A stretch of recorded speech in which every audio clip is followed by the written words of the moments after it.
네, 국민의힘이 비상 상황의 요건을 구체적으로 명시한 당헌 개정안을 상임 전국위에서 의결하는 등 새 비대위 출범을 위한 절차에 속도를 내고 있습니다.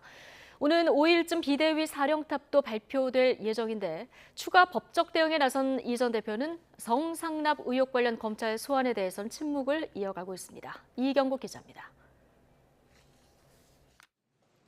국민의힘은 비대위 출범을 반대했던 서병수 전국위원회 의장이 사퇴한 지 이틀 만에 본격적인 당헌 개정에 나섰습니다.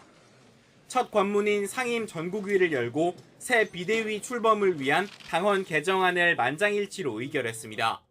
반대되는 생각을 가진 분이 있으면 말씀해달라고 해서 다시 한번 더 확인했습니다. 근데 한 분도 없었습니다. 만장일치로 오늘 당헌 개정안은 통과됐다고 말씀드립니다. 개정안에는 선출직 최고위원과 청년 최고위원 5명 중 4명 이상이 공석이 될 경우 비대위를 설치하도록 하는 내용 등이 담겼습니다. 당의 비상 상황을 엄격히 판단해야 한다는 법원의 결정을 고려한 조치입니다. 개정안은 오는 5일 열릴 전국위원회에서 최종 의결될 전망인데 같은 날 비대위원장까지 발표되면 추석 전 새 비대위를 띄울 준비는 사실상 마무리됩니다.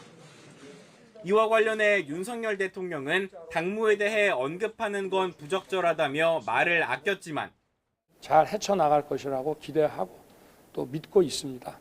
조급하게 생각하는 것 자체가 제가 취할 그럴 입장은 아니라고 저는 생각합니다. 비대위 체제에 힘을 실었다는 관측이 적지 않습니다. 여당이 이렇게 새 비대위를 위한 속도전에 나선 상황에서 가장 큰 변수는 이준석 전 대표입니다.